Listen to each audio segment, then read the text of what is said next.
From the Times and the Sunday Times, this is The Story. I'm Manveen Rana. Looking back, perhaps none of this should have come as a huge surprise.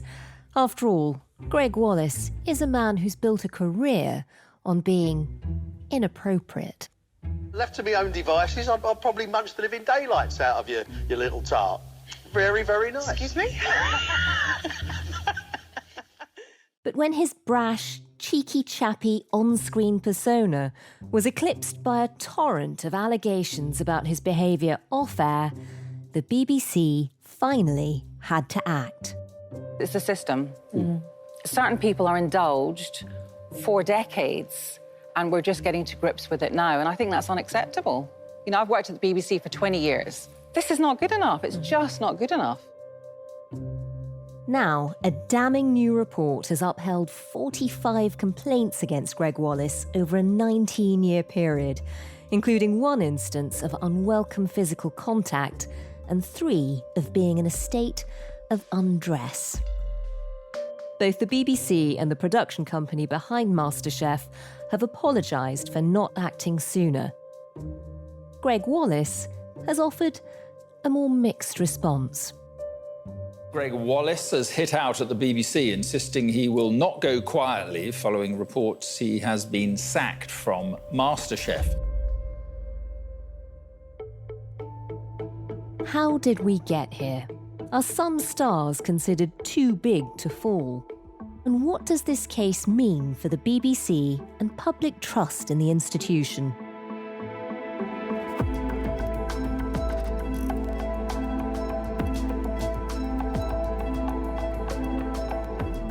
The story today, the downfall of Gregg Wallace.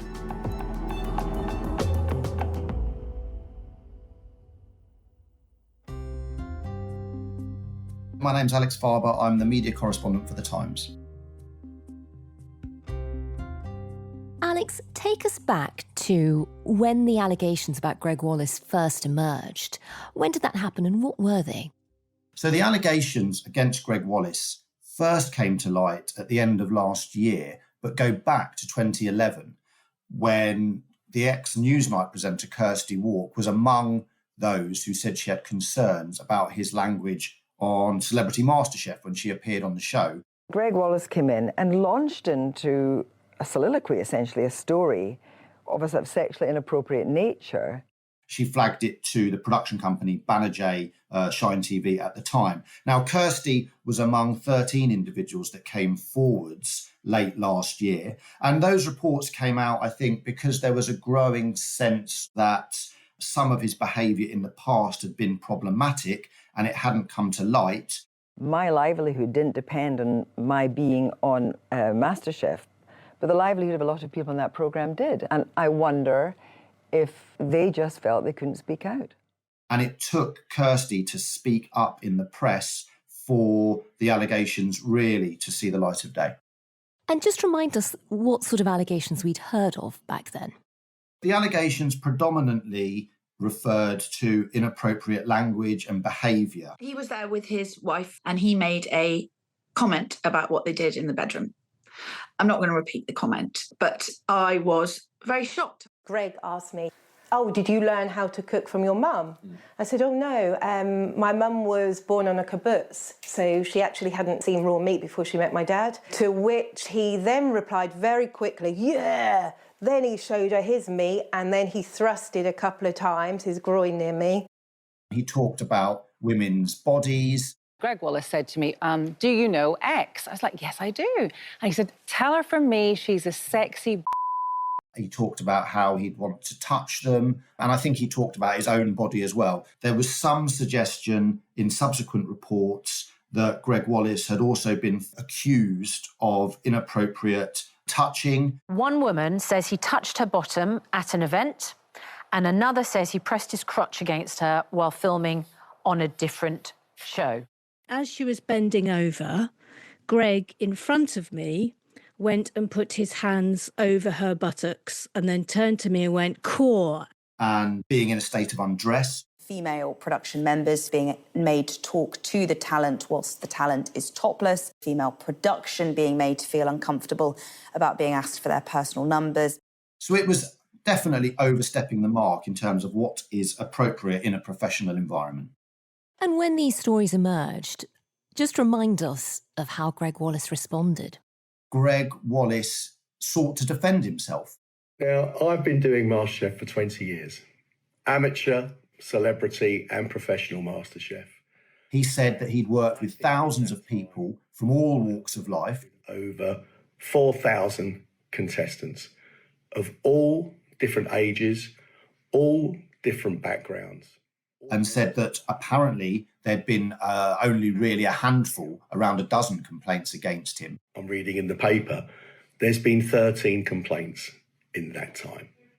He then went further, and in quite a controversial video post on Instagram, he came out against some of the high-profile complainants, which included Kirsty Walk, Penny Lancaster, Asma Mir. Now, in the newspaper, I can see the complaints coming from a handful of middle-class women of a certain age just from Celebrity MasterChef.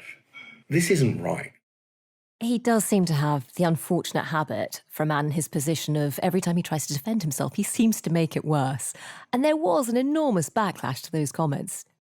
They went down very, very badly indeed. It is not only middle-class women of a certain age or a few women who have criticised him. It is a large number of women. It's women of all ages. It was felt that they were diminishing the complaints, that they were disrespectful. I know, I'm 53 years old. The point he was making there was these uppity women who don't just take it, they actually stand up for themselves. That's the problem. So I think it rather backfired. His attempt to play it down and go on the offensive ultimately definitely worked against him.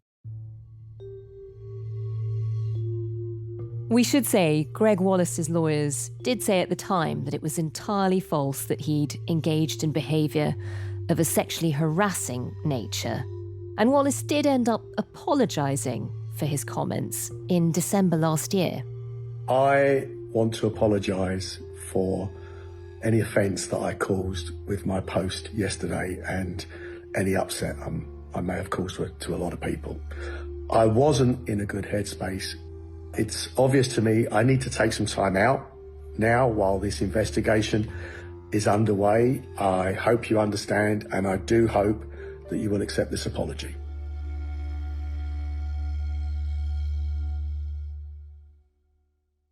And for the production company that makes MasterChef, Banijay UK, I mean, how did they respond to all of this? Banijay sought to act swiftly in the aftermath of the complaints coming to light in the press, and it commissioned an independent law firm, Lewis Silkin, to conduct an investigation into any incidents which went on MasterChef. It called on any previous contestants to come forward, and it also proactively contacted those individuals that had spoken out in the press to see if they would be happy to be interviewed by lawyers. And Alex, we'll talk about the report that came out of that investigation in a moment. Before we do, though, in the last week or so, we've started hearing a bit more about some of the allegations levelled against Gregg Wallace. Give us a sense of what else we've heard. Since the reports emerged last year, there have been subsequent stories about Wallace's behaviour. These culminated in a very comprehensive story by the BBC News' investigations team last week, which spoke to 50 individuals who approached them with fresh claims about him on a variety of shows. I kind of looked up and then he dropped the towel and I had a notebook, so I just put it like this and I just said, just go and get dressed. And then he did. He went off and got dressed. Now, Wallace has denied those claims. 11 of them are sexual in their behaviour, although the vast majority relate to inappropriate language. And these also include other inappropriate incidents, such as a story about how Wallace allegedly appeared from his dressing room only wearing a sock to cover his modesty. These included allegations that he groped one worker at a wrap party. Another woman who says at an industry event in 2014, he put his hand up her dress. and pulled his trousers down in front of another. We certainly heard a lot of very colourful incidents about his behaviour. Just remind us how he's responded to that. He accused BBC News, which is one of the outlets which has really been chasing the story, of chasing slanderous clickbait rather than delivering impartial journalism. He also claimed that the law firm Lewis Silkin had cleared him of the most serious and sensational allegations. He also sought to attribute some of his behaviour to his diagnosis of autism, which he has received since the allegations first came to light. And in a slightly bizarre twist, friends of Wallace suggested that this autism, this condition, had left him unable to wear tight-fitting clothing, including underwear, which was relevant in the light of some of the allegations around him removing his trousers in front of young female producers. But apparently fine with a sock. I mean, that defence, he sort of preempted the report, sort of put out some of the lines before the official report came out, but his defence about the autism and not being able to wear underwear hasn't gone down very well.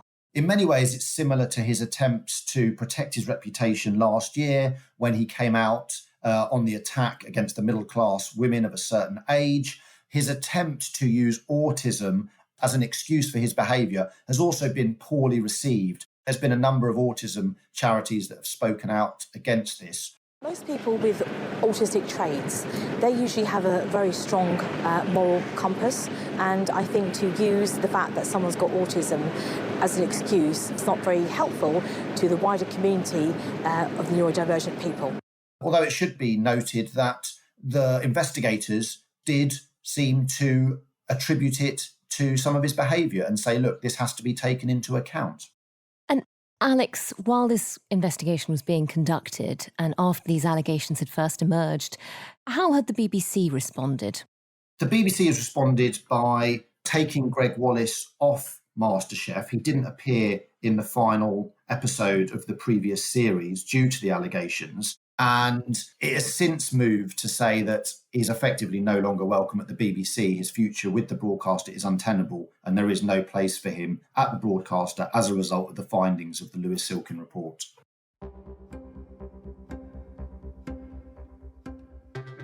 And Alex, just talk us through that report. What do we know about how it was conducted and what they've found? The report into Gregg Wallace's behaviour was published after 7 months after speaking to nearly 80 witnesses. It also went back and looked at emails, it looked back at rushes of unbroadcast footage, and it examined some 83 complaints against him. 45 complaints were upheld. The vast majority of these, some 94%, related to his behaviour between 2005 and 2018, and the majority related to inappropriate sexual language and humour. Just one incident was substantiated after 2018, at which point Wallace had been spoken to about his behaviour by BBC bosses. And we know that Gregg Wallace contributed to this report. He sat down with them 3 times and spoke to them for 14 hours. Do we get a sense of how they responded to his defence? So the investigators, they considered the fact that Wallace has this neurodiverse diagnosis was highly relevant in the context of the findings that they made.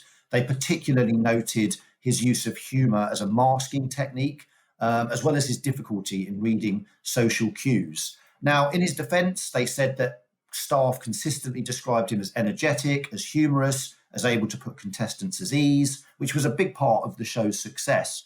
But they also found that some of these interactions led to offence and some people feeling uncomfortable. And whilst they may have laughed along in the minute, not least because they were being recorded for live TV, ultimately they weren't really comfortable with the way in which he was with them in some situations. Now, it's also worth saying the investigators estimated that Wallace came into contact with around 2,500 people over his 2 decades on the show. That's not to diminish the experiences of those 80-odd complainants, but nevertheless, there is some context there in terms of his behaviour.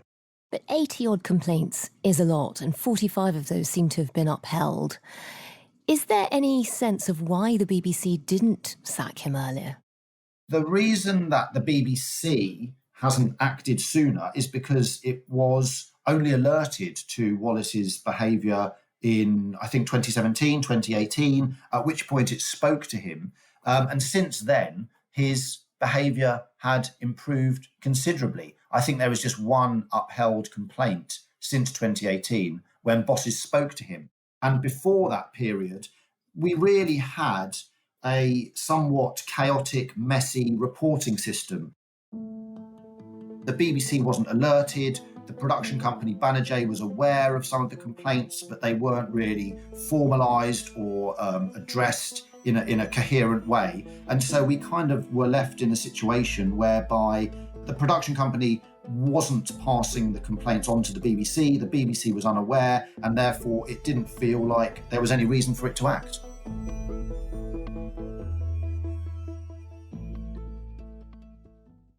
Alex, for people listening, this will raise huge questions about the BBC and its inability to deal with some of its stars.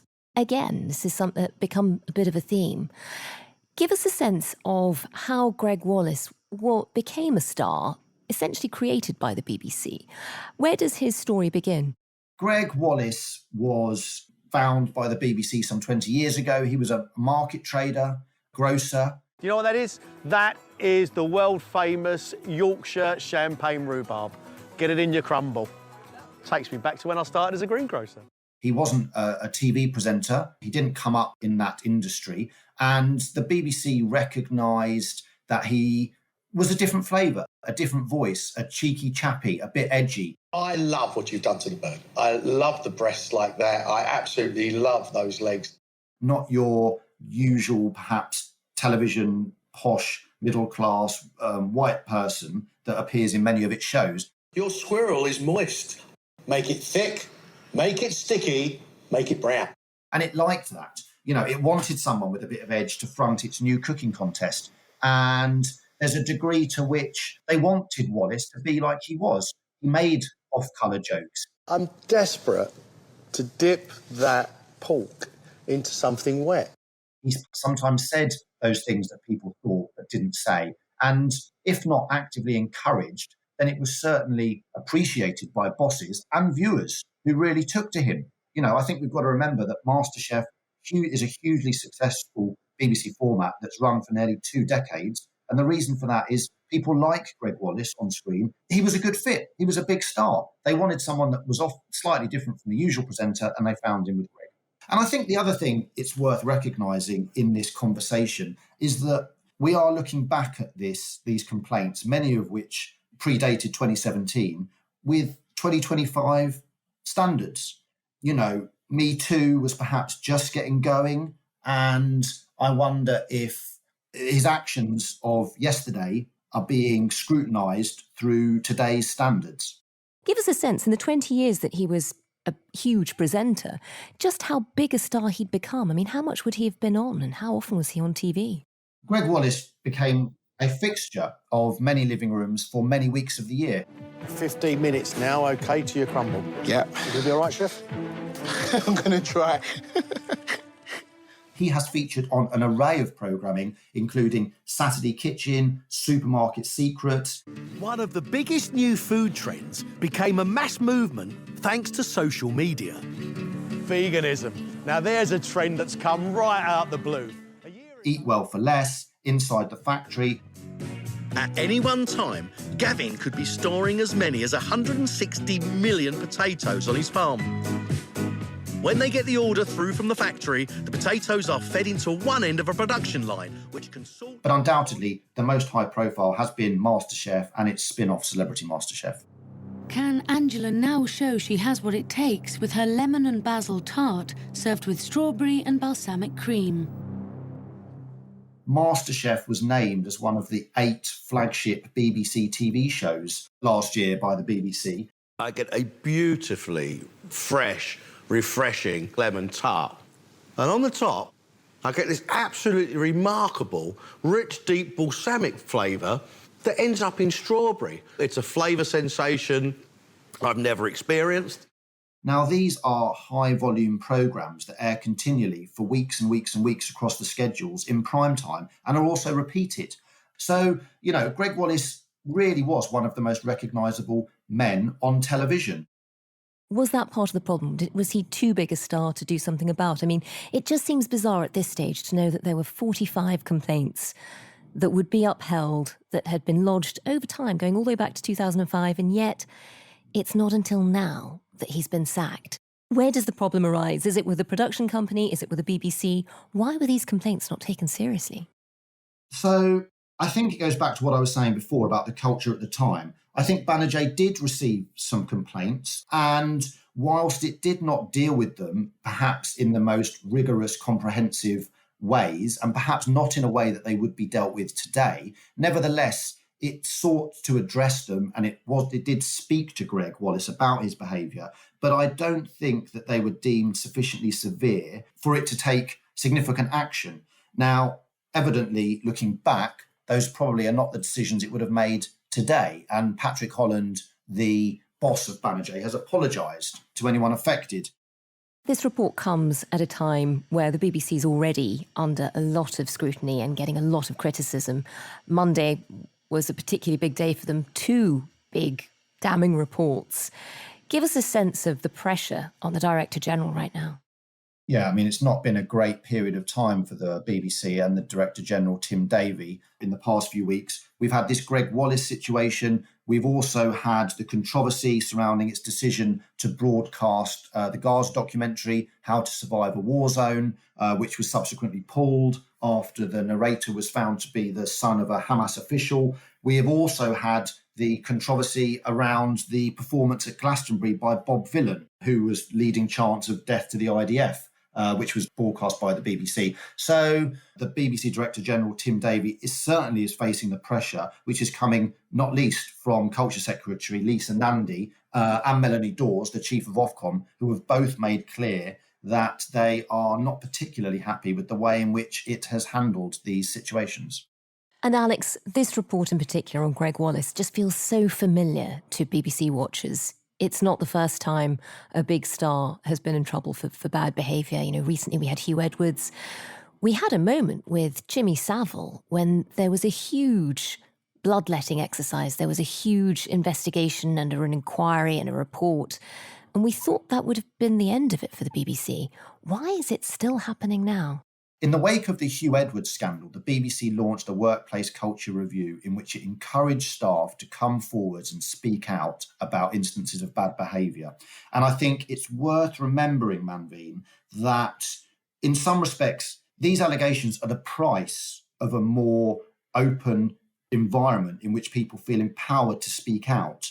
Many of these allegations are historic, and so it is almost inevitable that as we move into a world in which bad behaviour increasingly will not be tolerated, there are naturally going to be historic cases of individuals behaving badly that come out. And arguably, that's what the industry needs. And that's what the BBC wants. It's not good that they happened, and it's certainly not good for the people that have been affected by them. But nevertheless, if the industry is to change, then we are going to see more examples of this. And Tim Davie, the BBC Director General, and Samir Shah, the BBC Chair, they have said, you know, this is a line in the sand.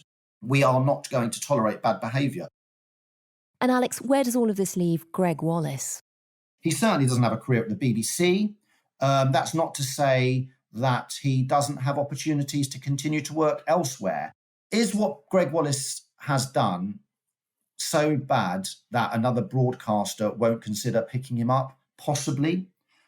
Is what Gregg Wallace has done so bad that fans of Gregg Wallace might turn away from him? Maybe not. What does that mean? We live in a world now in which there is a range of platforms for individuals to be able to build businesses on, you know, not least YouTube and social media. Gregg Wallace has promised he isn't going to go quietly. Now, that may well mean legal action against Banerjee or the BBC. But what it might also mean is that he wants to continue to be a public figure. You know, he's been on Instagram in the last couple of weeks talking about self-help courses that he's been offering. Are you feeling well? Are you feeling energised and healthy? Because if you're like me and you're over 50, the chances are you have put a huge amount of effort into your job and looking after your family, and very little focus has gone on you and your well-being. It's the end for him on BBC television. I'm not sure it's the end of his career in total.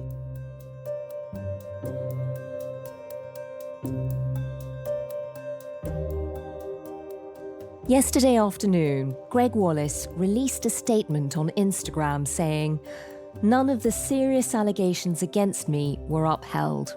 I challenged the remaining issue of unwanted touching, but have had to accept a difference in perception, and I'm deeply sorry for any distress caused.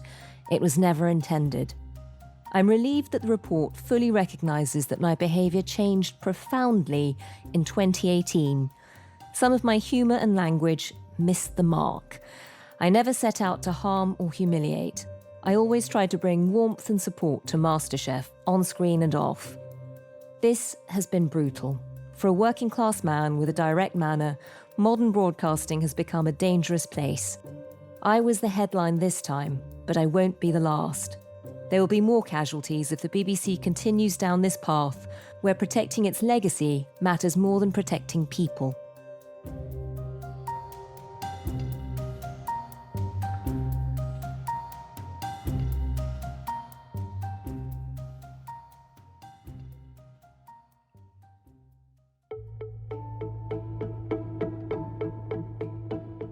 Our thanks to the Times media correspondent Alex Farber.